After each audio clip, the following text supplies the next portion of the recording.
Okay, we are live. Welcome, welcome, everyone. This is kind of like, I think, one of the second, third live stream. Thanks, everyone, for joining us today.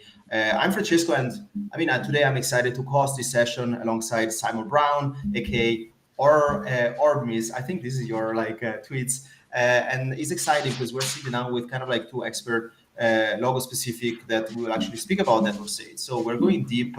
We will exploring a little bit like the technology powering logos, and also like we're asking broader question like what does this mean network state? What is this all about? Why does matter more than we think about? And I think we will kind of like go through some kind of like introduction around network state, why this is important, what's going on with kind of like logos, and I think kind of like the entire story, and then we will dive deep into the flow. So let's do a quick round of intros. I think Simon, you want to probably like go first. I think people know you already, kind of like the network state guru here, but you want to quickly introduce yourself.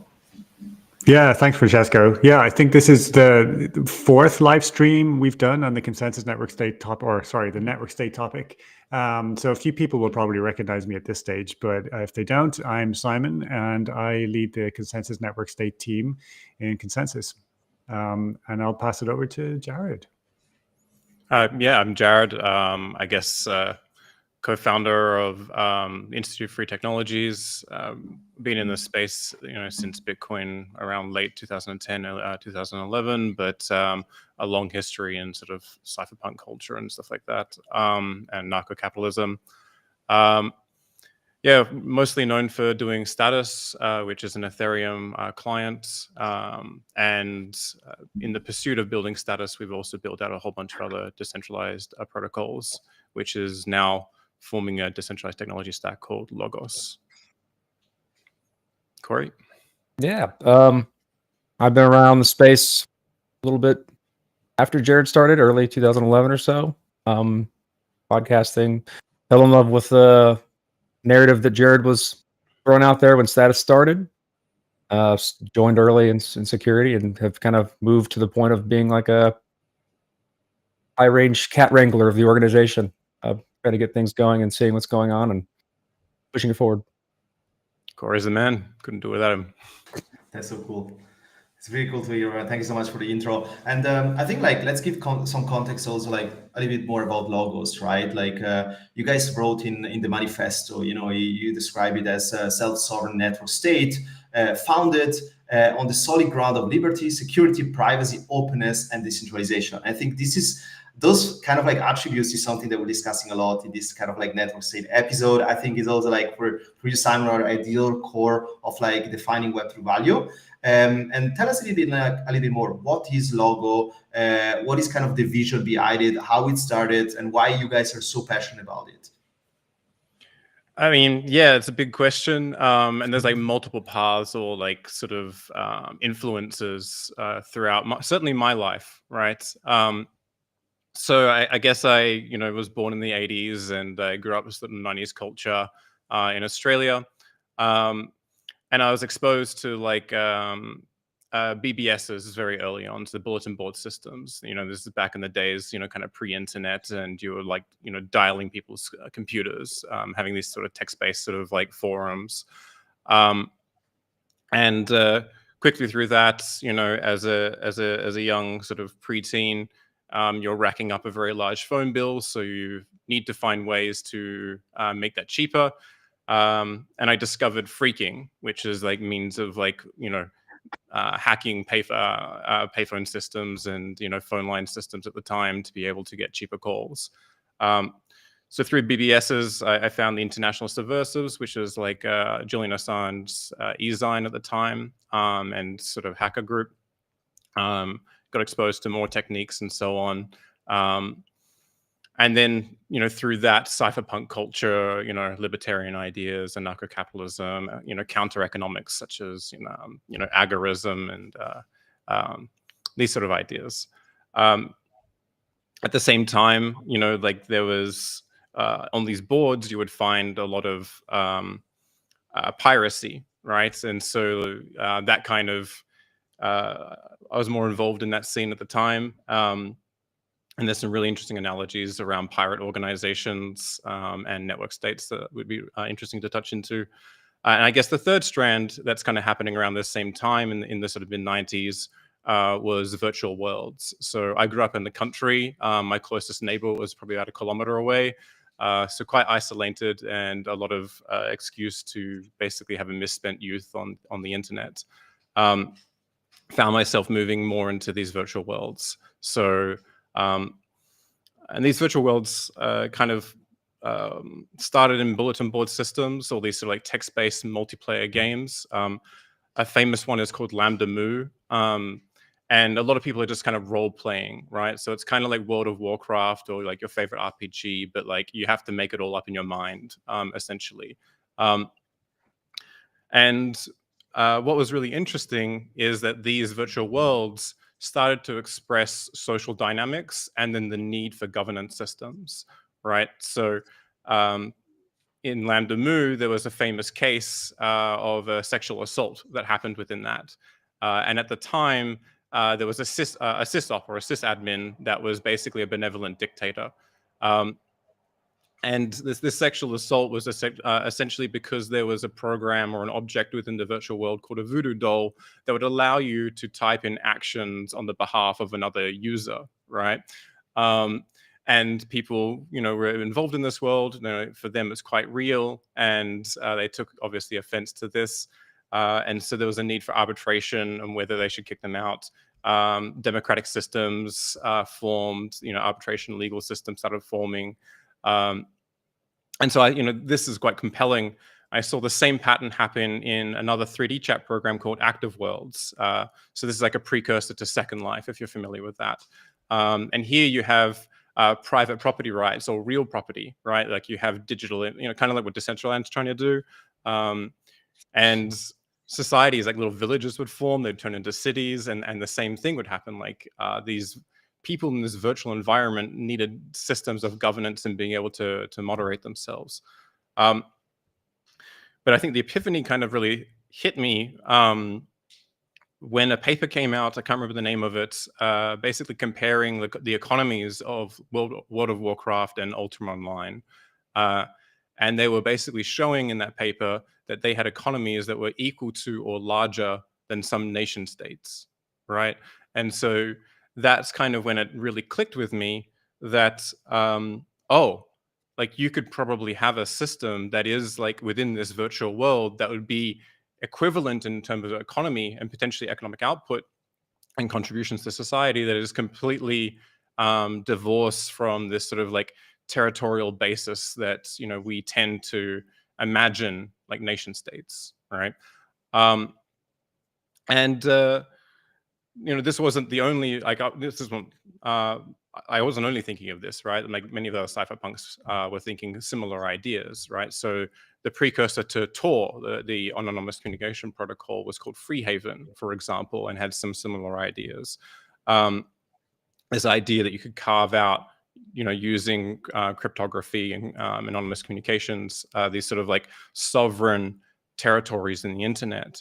And Tor has been demonstrated to be able to resist nation-state efforts to suppress the Tor protocol within their national boundaries, so to speak, right? So this is kind of like a proof of concept that you could carve out a territory within the geography of cyberspace. And so like this idea was kind of developed by a lot of these people. So Peter Ludlow, who I've just worked on a book with, edited a book called Crypto Anarchy, Cyberstates and Pirate Utopias, where he collected a bunch of essays from like Timothy May, John Barlow, who are all talking about like these libertarians in cyberspace and islands in the net. You have Hakim Bey developing out temporary autonomous zones, which is a surreal read, but very, very interesting. And Jerry Everett, I think, as well, had came out with a book called Virtual States. And these are all coming out sort of towards the late 90s, early 2000s. There's another book that I mentioned on like piracy, which is like the pirate organizations, which kind of views piracy as a sort of a function of an expansion of capitalism, where essentially these where sovereign claims of a governed system is not made, yet there is room for an economy, such as like international waters, for example, you'll start to see these new organizational models operating within gray zones, right, essentially.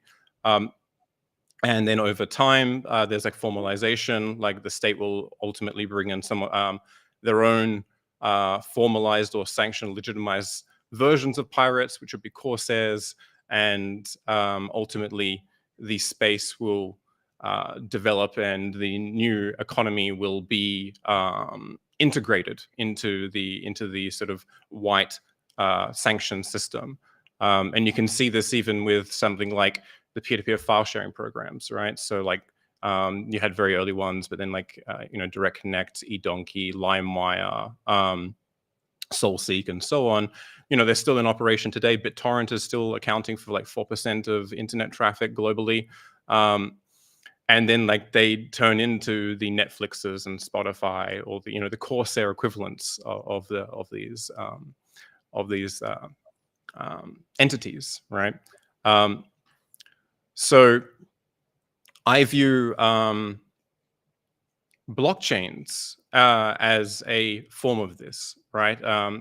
And maybe we can go into more detail in a minute. I've kind of been rambling on for a little while, but that's kind of the sort of background, right? Of like the influences that kind of came into why doing Logos or a decentralized technology stack. I guess one other thread that's probably worth mentioning is alongside some technologies like Tor, right? You had other projects like NuNet, for example, or I2P or Freenet. And these people were trying to create a civil internet or a more privacy-preserving internet because they basically saw this neo-feudalization of the internet where like everyone was getting, put into big tech platforms like Facebook and Google and then so on. And so they wanted to create decentralized versions of this. And the early Ethereum sort of 2014 vision was kind of spiritually similar, that it was offering a decentralized technology stack. And, for a variety of reasons, it hasn't quite evolved that way. But the idea behind that is, for me, is incredibly compelling from a technological standpoint, and the political consequences, or as an experiment, I just find too alluring to not try and do it in my lifetime. It's you mentioned like the technology stack, and I guess, is it fair to say that there's two main aspects that you could think about network states? Whereas you have the technology stack, which is incredibly important because it underpins the capabilities that people need, but then there's like the community as well, the actual connections between real life people. Which do you think is more important? And does the technology stack, does it require a very specific form of technology stack, or are there various different variations? Yeah, great question. I mean, for me, everything is this is all about politics for me at the end of the day, and it's about governance and people, right? So the technology isn't really that important. It's actually a byproduct of a collection of people, a collective, let's say, right, who have their extended kinship ties based on, maybe an ideology or, some a religion, or who knows, right? It doesn't really matter. It could also be, ethnically based, for example. It doesn't really matter like what your basis for finding like shared identity is. And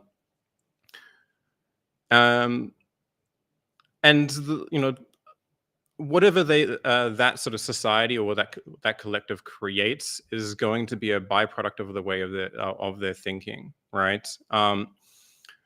And I think as far as the sort of system properties that Corey and I are trying to achieve with Logos, is really an extension of so-called like Western tradition, right? And we're particularly concerned with civil liberties, right? So like the right to freedom of expression, right to associate, these kinds of ideas, freedom of press, these kinds of ideas, and they're really important for the pursuit of truth, right?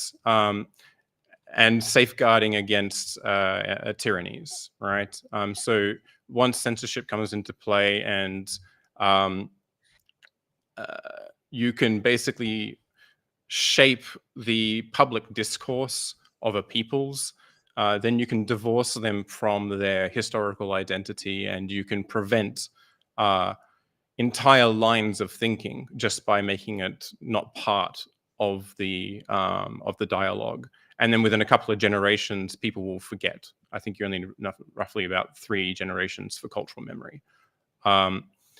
So for me, creating a system that can safeguard these fundamental, in my view, rights is paramount. And so then how you create that also, entails privacy and entails like a notion of like neutrality, or I would prefer to call it impartiality. And embedding those into a system, and the collective participation of everyone in that system out pops this notion of sovereignty, right? Because in order to safeguard that for one individual, you have to create a system in which the collective of individuals also participating in safeguarding it creates a system that can safeguard all of them, right? And when that happens, it's kind of like a people is erecting like a state or some kind of order, as I like to probably view it. And by necessity, that has to be stronger than the, to maintain its integrity, it has to be able to resist attacks against an adversary of equal measure. Otherwise, those people do not have those rights at the end of the day. Yeah. If I may jump in on that one, to go back to your original question on which one's important? What Jared spoke about, the reason why we're doing all of this is the most important thing, and I think that's why he says the technology doesn't really matter. But he also alluded to if we don't build the technology right, then we can't have those things. And we've watched the internet grow in such a way where we can't have those things. And so what we're trying to build is a technology that allows for these things, which requires really, really strong principles at the very base layer, and being cognizant of what it means to be to provide censorship resistance or resistance to capture. And so we try to build this, I think one of the mottos we've used across the years when giving presentations is the medium is the message. And the technology really constrains your ability to communicate online, and control that communication from an outside source. So we're trying to make it such that the infrastructure that we build community building software on top of, that can then lead to things like network states, provides those guarantees and allows you to kind of make the options that you want when you need to have them, as opposed to artificially constraining the way in which you communicate the moment you get started at the very base layer. And so that's why privacy is involved, because you have to have that in order to provide that optionality at the base layer, because you want to disclose yourself somewhere else above the base layer of infrastructure. So we're trying to build things in such a way where we give people maximal freedom in building the communities that they want to build, without us imposing whatever bias we have on them. Yeah, this is a good point. If you imagine a self-determining people that are using the order, for whatever governance mechanisms they want to create, right? The nodes within that protocol have to be completely impartial or agnostic towards the data that is being transmitted through that, not only to protect the self-determination of those people, but also to protect them in their participation in the network. Otherwise, they could be coerced, right? Which is kind of this is basically the core reason why we saw lawfare attacks on Ethereum validators, leading to the concern of transaction censorship, which then it got extended to protocols like Bitcoin as well.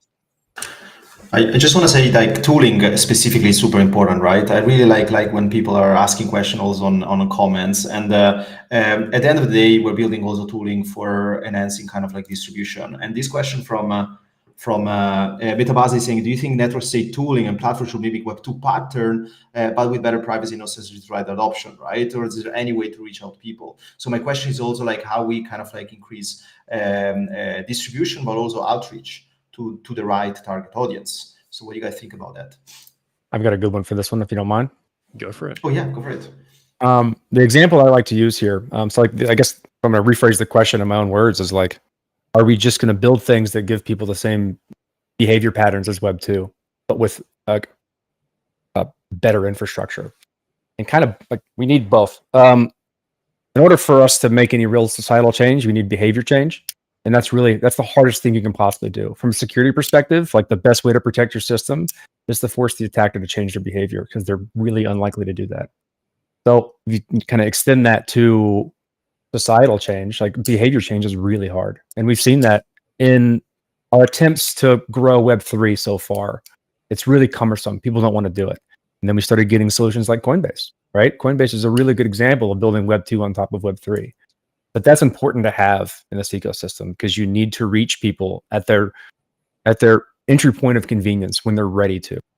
But the interesting thing about Coinbase is that I can still take my money off of Coinbase and put it on my blockchain of choice and have full custodianship of that type of thing.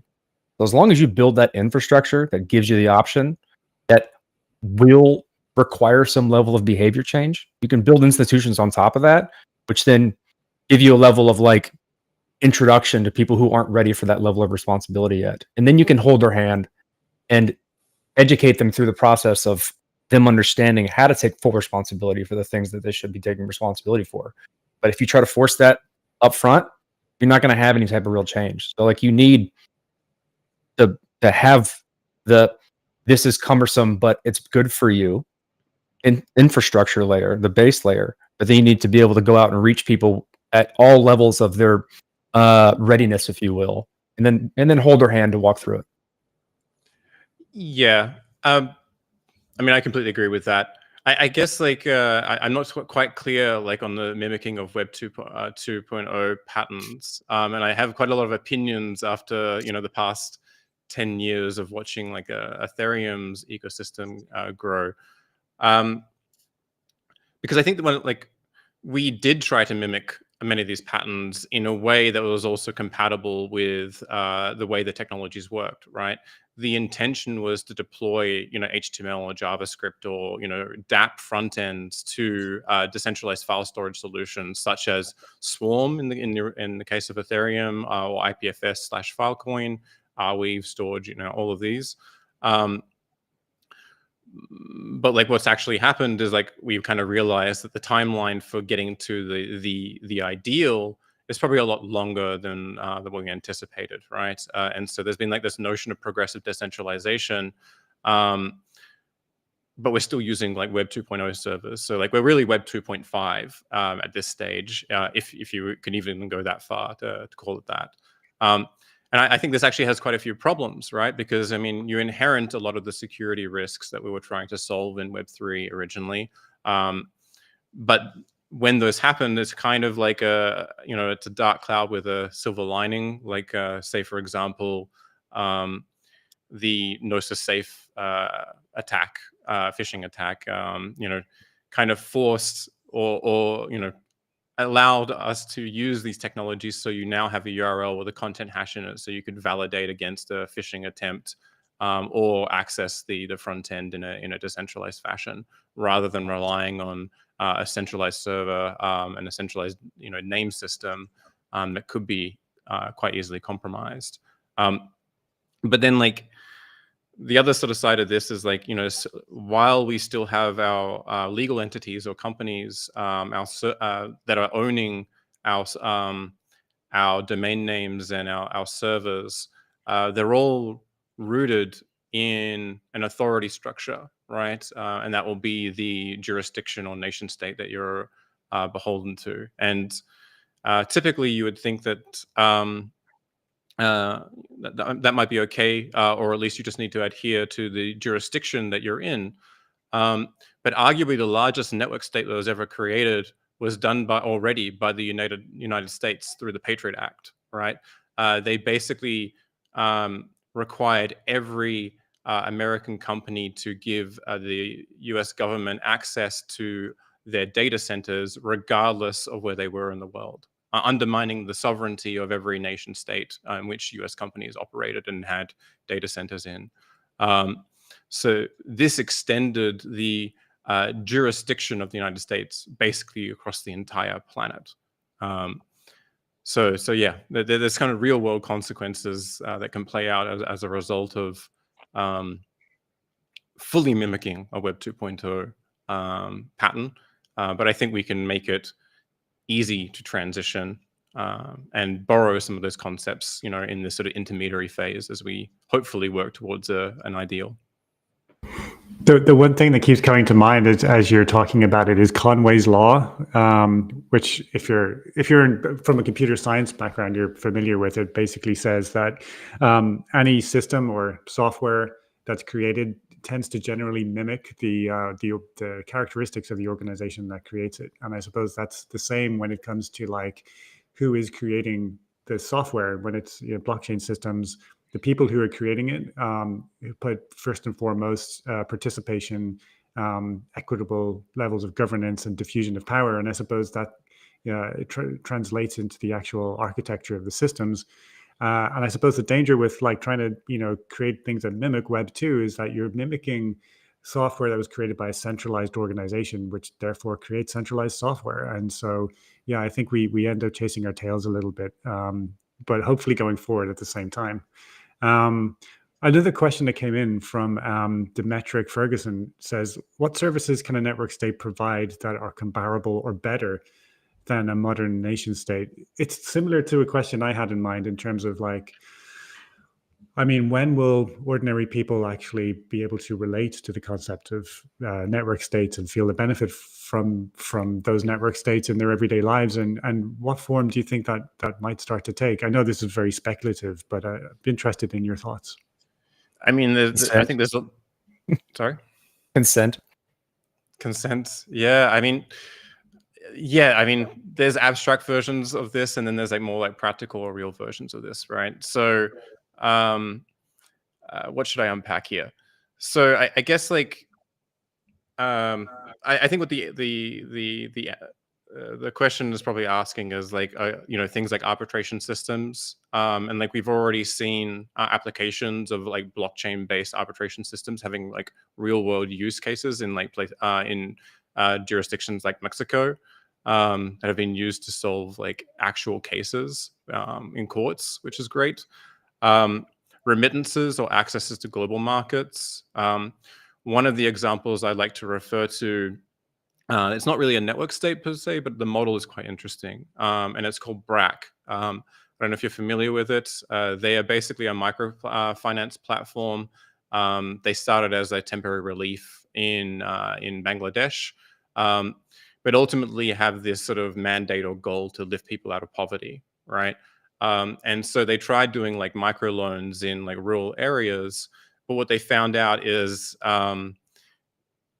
even though they could do the loans, they could get the repayments, all they really did was kind of level the playing field for more people. So rather than having some concentration of wealth within some of the poverty, just everyone had like a more even amount of wealth. So they kind of shifted strategies and started doing more community development and really understanding like how they could actually create more economic activities within certain regions, right? So I think one of their first examples was doing, they had a food shortage issue, so and they had, most of them ate sort of like chickens and eggs, but their poultry was like really low quality. Most of the poultry was just eating scraps off the street and so on, right? So like the yield of meat from these chickens was really low. So they helped basically get these rural communities to band together, save up some money, get some larger loans, and then helped them develop out supply chains for hybrid chickens. Actually, they actually brought in like new chickens, from Western countries, but these were like too precious, right? They didn't really work very well in the environment, so they had to crossbreed them with the local chickens to get this sort of hybrid chicken that could eat and survive within these environments, but still have quite a large yield of meat. Long story short, they basically helped these rural populations develop out the entire economy around, getting the granary going, having batteries going, generating all of these new different jobs. And they just kept doing this kind of pattern over and over again, right? So however, what I'm more probably interested in as it pertains to, more developed countries is the problem of civil society. So, what's the guy's name? Let me just check. I can't remember the author's name. It's Bowling Alone is the book, and he documents basically the decline in sort of civil participation of local communities since the 60s.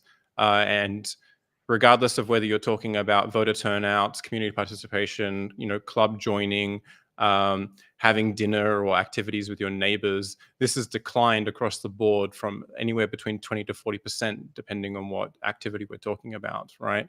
And this is a symptom of the atomization of the individual that happens within state individualist societies like liberal societies and communist societies, for example. But if you look at public blockchain consensus as a form of order, and it achieving its sovereignty, its utility is to operate in a hostile environment, which is why Bitcoin even has any value. You can kind of take this back to a form of parliamentary sovereignty, right? Which is basically the basis of legitimacy for many Western liberal democracies today, right? Is that you have this representative body who claims that they speak on the behalf of people. But our consensus mechanism is effectively doing a quasi-automated and more open participatory version of the same concept. And this was known since, or illustrated by Leslie Lamport in the paper Part-Time Parliament, where he's describing the Paxos protocol. He talks about this fictional Greek island of Paxos, where you had all of these merchants who recognized the need for markets and for passing legislative acts, but they all wanted to go gallivanting around and doing their day jobs. So they needed a form of government in which not everyone had to be present in order to reach a consensus or agreement.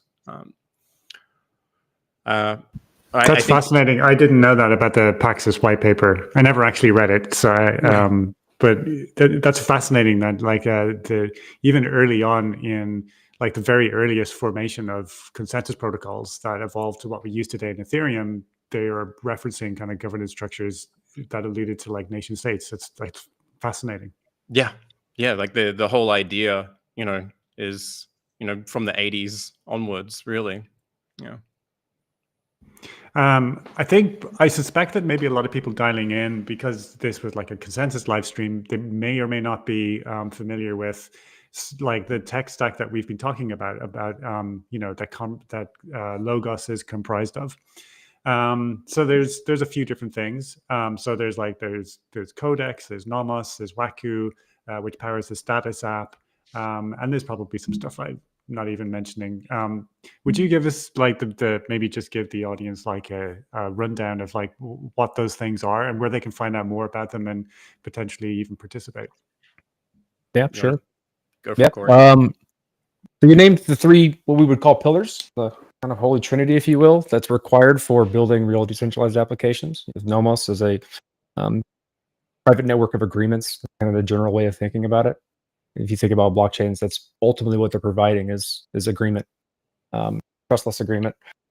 And then you have Waku, which is a kind of the the spiritual successor of Whisper, which was the original ephemeral messaging, like how you send messages to each other in Ethereum. So we kind of built that and repurposed it for scale and add a lot of ways in which you can use it depending on how you'd like to do ephemeral messaging. That's called Waku. And then we have Codex, which is decentralized storage. So how can you add persistence and durability to data that you need to access over time?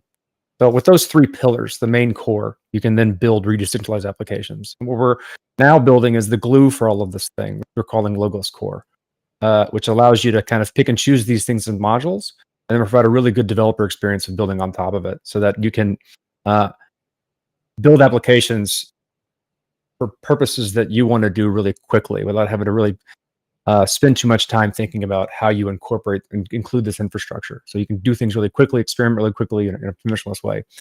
And then we have a number of modules that we'll be continuing to add to make this developer experience better. So we have KeyCard, which is our hardware solution, which is very similar, nice way of deeply securing your keys. Works through NFC and the status application. But we've also now recently done a pre-sale of the KeyCard shell, which will be a full hardware wallet experience. So you can just kind of load this thing in here in the back, and that pops in, and now it becomes a fully functioning hardware wallet. So that's the pre-sale, and kind of an interesting way to kind of do manage your keys in a safe way, but also having some good user experience. And let's see, Nimbus is our Ethereum client, which is solely focused on trying to provide an Ethereum validator and execution environment in a resource constrained environment. So we try to build everything in such a way where we're minimizing the hardware resources required to build these things, so it's more accessible. So Nimbus is kind of our an attempt to do that and build out the infrastructure that way. And all these things kind of fit together in a bunch of different ways that eventually Logos Core will give you the opportunity to kind of pick and choose what you want and then build what you want. And then from there, it's really going to be interesting to see how their community and people who care about this movement build things for things that they care about, not necessarily things that we care about, and then us pushing it along. Yeah, that's great. I mean, it's very, very similar to sort of the vision of the Consensus Network State to take a lot of the infrastructure that we've developed in Consensus, some of which would be similar. So maybe there's parallels between, for example, like Linea and Nomos in terms of like a blockchain. Maybe there's parallels between MetaMask and Status, but there's like these individual pieces of software, but how do you create the glue for developers and builders, not just developers, to just come along and actually use the technology in a way that actually builds really powerful apps for people to use? Yeah, definitely. I think we're like in the process, and I think this will take a while, that we actually start modularizing these, right? So in Logos Core, there'll initially be these sort of like three main modules or three core protocols, but the intention is over time to find where those where there's common logic or code that can then be extracted out and decomposed into another module. So for developers, they can basically have runtime accessible primitives that already provide production grade stability, and then build extra protocols on top of that while being integrated into the entire ecosystem. This kind of comes back to the how the organization should be structured as well, I guess. I think it's also worth mentioning the reason you need those three protocols, right, is they're all basically making different trade-offs on, say, the blockchain trilemma or CAP theorem in a sense, right? Whether you want eventual consistency or decentralization or security. And some data is too large and expensive to put on a blockchain, so you would use something like Codex for persistence there. Some data is not that important in the long term, and maybe only between like a couple of parties, and so you would want to use that over an ephemeral messaging protocol. So that's why you have this holy trinity of protocols that allows you to build decentralized applications and pick and choose where you want to make those trade-offs on. And for like developers who start adopting these modules and putting them together to build something for themselves, it's still a sort of like almost describes a sort of hub and spoke model where there's all of these like atomic developers working with the technology. But is there more to it than that in terms of actually weaving a network, building a community, putting developers in touch with each other? Is that something that you look at as well? I mean, I can certainly give you a philosophical answer. I find it as I normally do, right? But I think what kind of became, something like libp2p is fantastic, right? Like it gives you a lot of different primitives to be able to build this distributed systems with. And peer-to-peer applications or distributed systems are also fantastic. They're incredibly resilient in terms of their network capabilities and how they handle state, for the most part. But I think in protocols that store huge amounts of values, the source code becomes this sort of like political battleground or a shelling point in of itself, right? And so the source code is actually quite brittle because it's basically determining the policy that everyone is using. And so if you can influence that policy, you influence everyone who is somehow bonded to this network, whether it's through network effects or value in the network. And maybe that's okay for now. I mean, we've certainly already seen a couple, our microcosm of political conflicts around source code and pull requests and EIPs and so on. But like, imagine what that's going to look like, on longer timescales, like 50 years or 100 years. So for me, like this sort of general policy or constitution of the order is quite paramount. It's quite important to make it so it's more flexible in terms of your self-sovereignty or your adoption of what protocols you want to use, and then your capacity to be able to continue using the rest of the other protocols while also creating software that can last for 100 years or so. So DARPA issued out this challenge of like, how do you actually build software that can last, right, for these very long timescales? And like the way to do that is through at least the award was given to this sort of modular based system, because then the live system itself becomes a process and evolves with the users and its use case. Combining that with peer-to-peer technologies, you will allow like a plethora of different applications to arise and different groups to compose them in whatever fashion they want. Yeah, great. We've just got a question that came in again. Any system on human organization is going to create a culture. What culture do you hope emerges from a network state that benefits society? That's an interesting one. That's a great question. So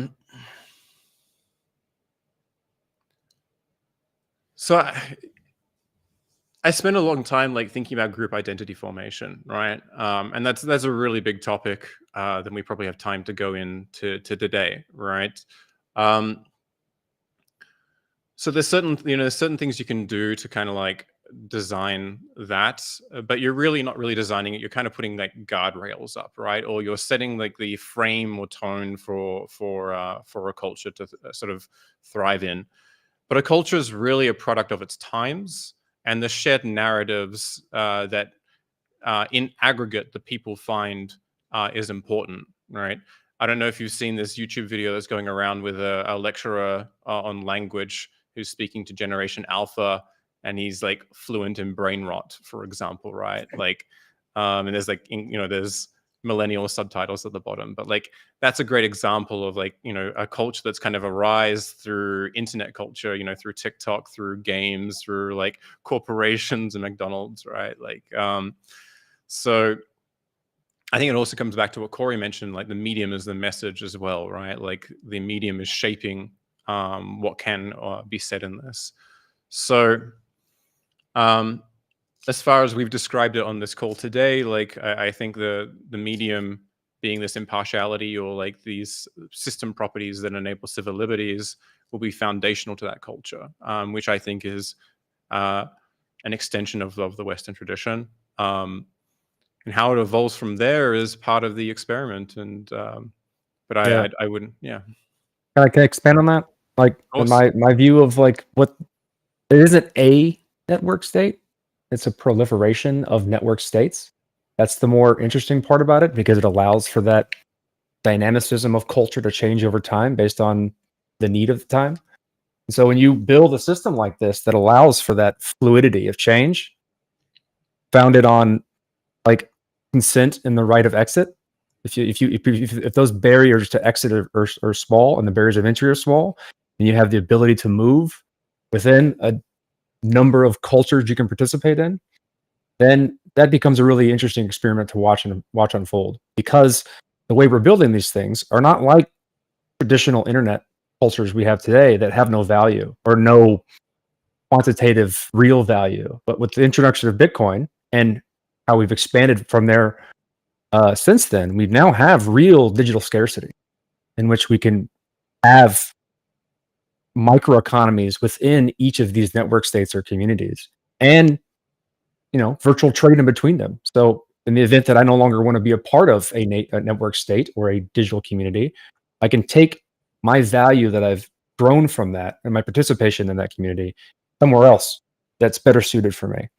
And that allows for kind of the natural human progression of culture via the technology. It's no longer constrained by the technology like we have today. It's enabling it in a real way.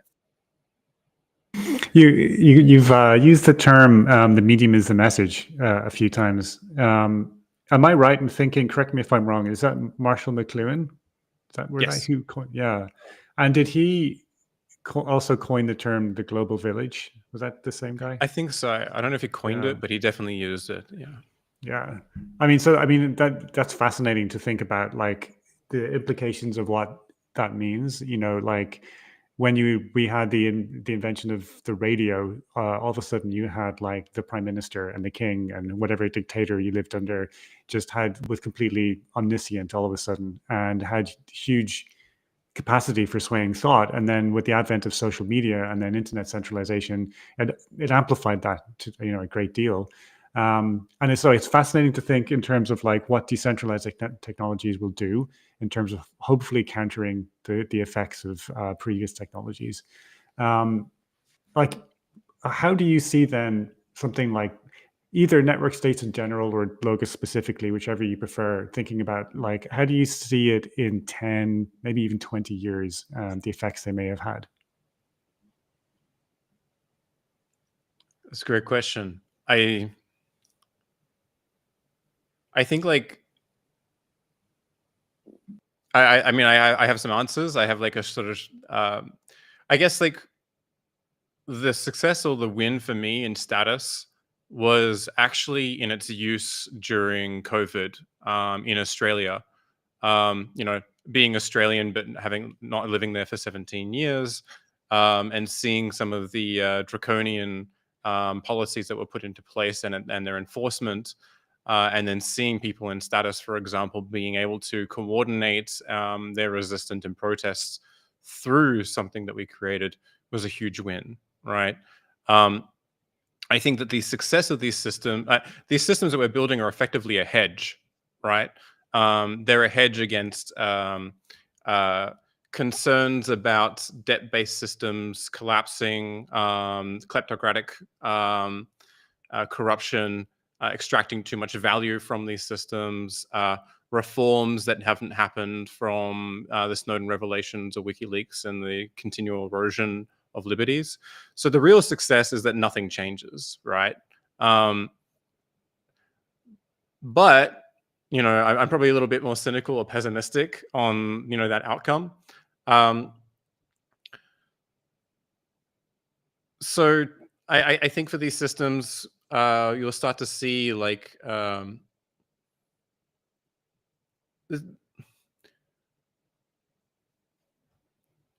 the sort of like global village, let's say, becoming more interconnected, right? So like people who do not have access to stable financial institutions or stable institutions of any kind, or opportunities that we might be able to have, due to regulatory concerns or banking restrictions, they become alleviated, right? They get access to arbitration systems with fair judges or something like that. We could see like an Uberization of enforcement, or the development of neighborhood watches in like I think there was a project that was like called Vigilante and moved to Citizen. I got renamed to Citizen or something like this. It was kind of doing this idea, right? But like you could see, these things develop in such a way, and introducing rating systems. So rather than getting like the smelly taxi version of police enforcement, you get like the Uber 5-star rating with a candy and a water bottle in the back version of police enforcement. Then on a longer time frame, a disintermediated space for agreements that is impartial could actually be the basis of agreements between nations.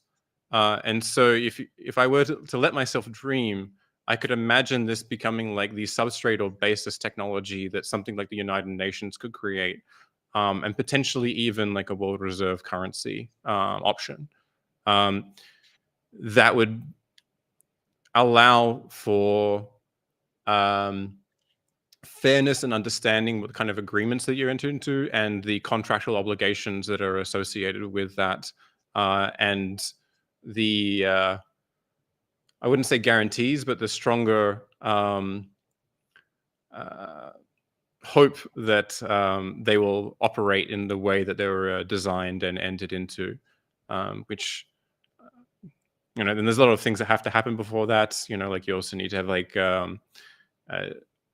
forms of staking, perhaps in the form of like encoding geopolitical boundaries on chain, for example, so you can then stake the territory if you're territorially based.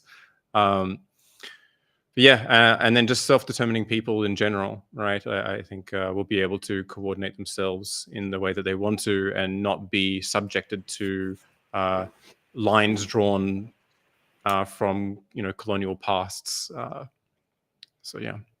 Yeah, I think also having community-centric kind of like paradigm shift is something that we need to consider much more, right? That is actually much more than just builders' feedbacks. I'm very hands-on with developers, but sometimes like it's not just about feedbacks. It's also about allowing access to build new technology, to build the new layers of actual infrastructure that are independent to your organization. That's why I'm definitely very excited about what we're hearing here, not just in this live stream, but everybody's pushing all the kind of like network state narrative and and all the pop-up city happening right now in the past few months, and it's super exciting. And I think also like it's our responsibility to get more people involved, to actually encourage and amplify those contributions. And this is a question, could be even like for you, Simon, like I definitely want to understand more what Consys is doing around kind of like network state, if there's some tooling being developed right now, anything that you kind of like want to mention. But I want to be interesting, just to close it up, that we're almost on time, is what are kind of the best way for people out there hearing this live stream right now, participating in some pop-up cities, how they can be involved in this emerging paradigm of network state, more practically speaking, right?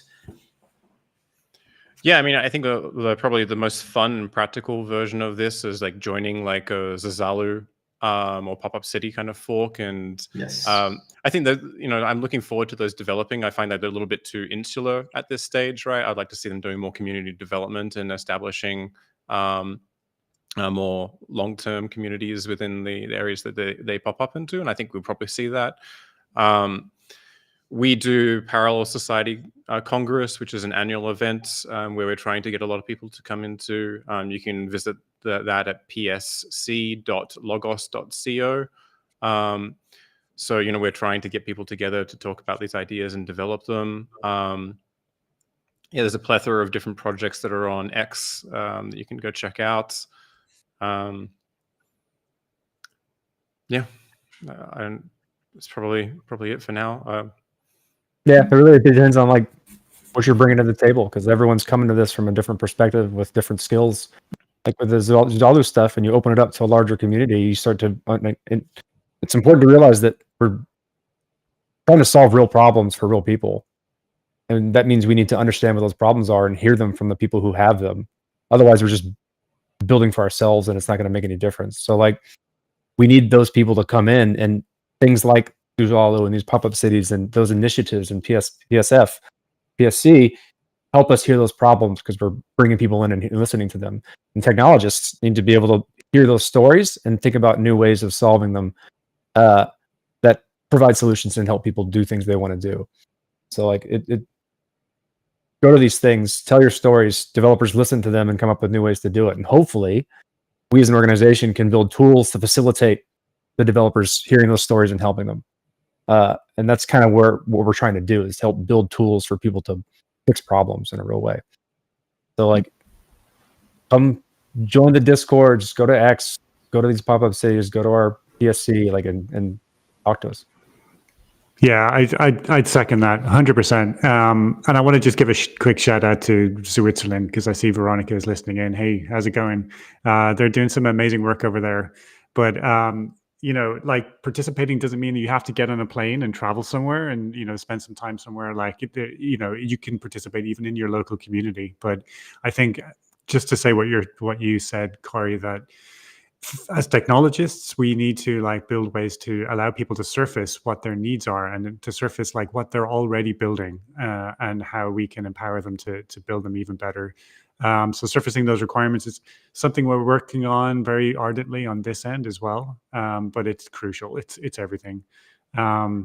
Yeah, and again, if anyone's interested in Logos, you can follow them on Twitter, and we'll put some links in the show notes and on Twitter.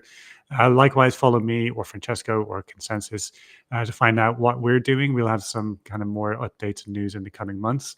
Yeah, what am I missing? Oh yeah, before I forget, a quick shout out to the book you're bringing out, Jared. Right. Farewell to Westphalia. I just want to make people aware of that. That's coming out relatively soon. Yeah, we've got a pre-release print. So yeah, that's coming out in a couple of months. You can go to logos.co/farewell-to-Westphalia, or just go to logos.co and click the link if you're interested in signing up to get a copy. But yeah. And nice. We will probably see you in ECC, like giving out the books, or maybe we just need to kind of like. So, where's the book? Yeah, awesome. Yeah, cool. Oh, thank you so much. Thanks so much, everyone. I think these live stream are opening our minds. They're actually like super useful for people to hearing us, understanding also where the innovation, and also like giving the opportunity to everyone here, kind of like, you know, asking question. And it's always great to have a strong kind of like caliber like you guys, like actually explaining some of those concepts, because innovation is really exponential right now, and you know, digesting how things are moving forward right now, it's also like difficult. So thanks so much for everyone listening. Thanks so much, Simon, for hosting this session. We definitely need to do some kind of like part 2 in the future. Really enjoy the sessions. Thank you for having us. It was a pleasure. It's been great. Thanks, everyone. Thanks a lot, guys.